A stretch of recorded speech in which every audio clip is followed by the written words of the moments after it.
UFO craft, and alien beings are recovered in Arizona Paradise Valley. While just about everyone in the Western world is aware of the Roswell incident, and most of us have a view as to what we think about the authenticity of the reports from the US military, and witnesses alike. However, an incident that took place less than 6 months after the infamous crash, while relatively well known in UFO circles, is almost unknown outside of them. What's more, the encounter would involve the recovery of both the craft and the alien beings, and would take place in a part of the United States that experiences UFO sightings more than many other areas of the country. The origins of the encounter is available to us thanks mostly to the Frank Scully, arguably the first journalist and UFO investigator who as far back as the 1950s argued that the US military had managed to recover both extraterrestrial beings and their interstellar spacecraft, predominantly in his book, Behind the Flying Saucers, published in 1950. In the book, Scully speaks of a recovered UFO craft in Paradise Valley which contained 2 alien bodies. Almost 4 decades later, an unsuspecting witness would put his views of what he believed to be the incident described by Scully on record. Just north of Phoenix, Arizona in early October 1947, perhaps unfolded one of the most bizarre, questionable, and convincingly intriguing encounters in UFO history. Perhaps it is the lessons the military learned so harshly, if you believe the original press release was correct, that contributed to their secretive approach to this encounter. Paradise Valley, early October 1947. Selman E. Graves, a businessman, and a private pilot would witness part of the incident while on a hunting trip with friends. It is from Graves who would speak of his encounter to UFO researcher Timothy Good in 1987, along with that of Scully, that the incident reached the public in the depth and detail it finally did, and seeming to verify somewhat the encounter told by Scully. Graves, along with 4 other men, as well as his friend Walt Saylor, whose property they had all converged for the morning, were planning to hunt in Paradise Valley. More specifically a particular region northwest of their present location. Saylor, when arriving back home, late to greet his guests, would inform them that their planned hunting destination was unfortunately off-limits to them as the Air Force had restricted the area, and would not permit the firing of weapons. Graves wished to explore near mine shafts, and on a small hill, in a similar direction but promised not to fire their guns. He, and 2 others left the main group in order to do so. When arriving at their destination, their vantage point would offer the 3 men the bird's eye view of the entire surrounding area. He could see his friend's house. He could also see, in the direction they were originally planning on hunting, a large, aluminium, dome-shaped thing, which was roughly the size of the house. Graves would also describe a scene of pitched buildings, tents, and men moving about. At the time, the men were keen to explore the area around the mines, thinking the spectacle they could see to be nothing more than an observatory dome. A fuller picture.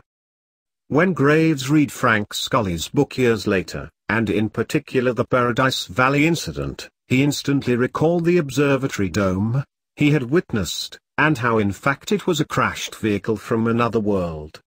The same one described by Scully in Behind the Flying Saucers. He managed to meet with at least one of Scully's sources during his own investigations into the encounter, and when he finally put the incident on record through Timothy Good, he could offer a fuller, although speculative at times, version of events. From Graves' perspective, it was likely Saylor who had found the crashed craft while inspecting their planned hunt that morning. Being that Saylor was an ex-military man, it was also likely, according to Graves, that it was he who alerted the military to its presence, and then did his utmost to keep his guests away from the area. Graves also recalled seeing military flatbed trucks leaving the area, and although he did not think anything at the time, he now believes this is how the 2 alien beings left the scene. Interestingly, one local legend of the encounter tells of a local man storing these alien beings in his freezer until the military could arrive. If Graves' theories are true regarding sailors' involvement, then perhaps that local man is also sailor. Graves would also speak of topographical maps of the area that suddenly changed when updated following the incident. The updated versions essentially moved the original location of the Cave Creek Road, the area of the downed craft.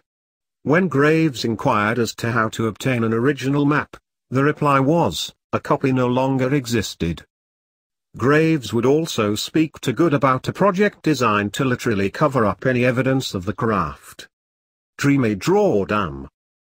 One particular urban legend of sorts is that of Dreamy Draw Dam, which some believe came into being with the sole intention of covering over the crash site.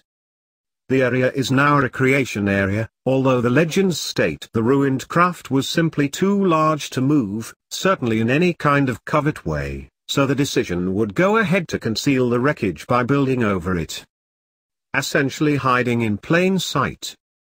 Graves would state that several years after the incident, a government project to renovate the area. During the course of this project, they would go to the crash site, and dig it up with a bulldozer. Graves claimed to have witnessed this operation. According to him, there was no methodical digging over as you would expect from a professional project. The aim here was simply destruction. Furthermore, again based on claims by Graves, this type of project is a favorite tool of those whose job it is to conceal such downed mammoth craft as the one apparently sitting under the Dreamy Draw Dam. Interestingly, given that the area is for the public's recreation, there are an abundance of signs informing the public certain areas are off limits to them. No trespassing, and warnings of fines and imprisonment are aplenty. According to one local resident who got as close as he could to one of these off-limit areas, a persistent and unexplainable humming sound was coming from underneath his feet. Hotbed of activity.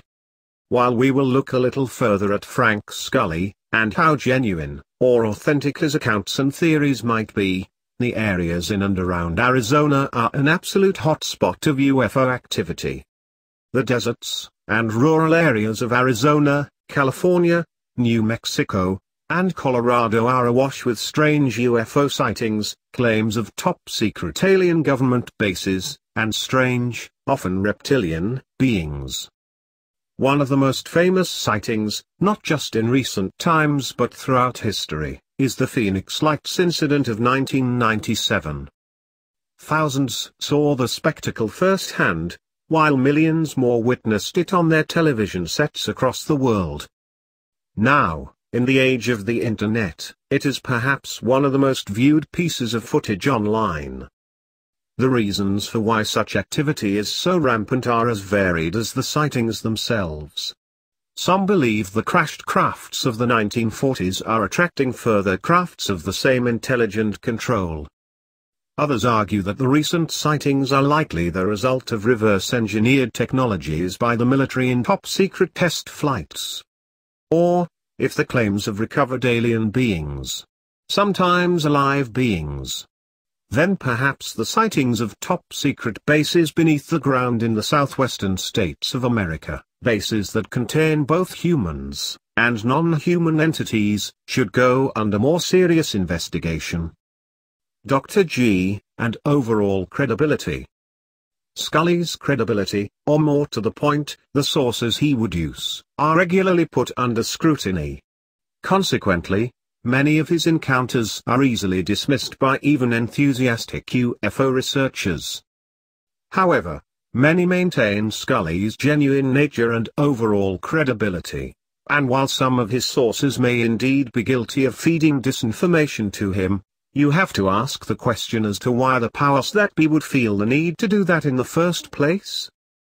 Of course, as muddy as that makes the waters as far as Scully's case studies go, it is important to remember that within the bits of disinformation will be valuable, and genuine information that needs to be sifted out. It is an interesting approach by those who wish to play the UFO card close to their collective chests that are worth bearing in mind when assessing how authentic individual UFO researchers and investigators might be.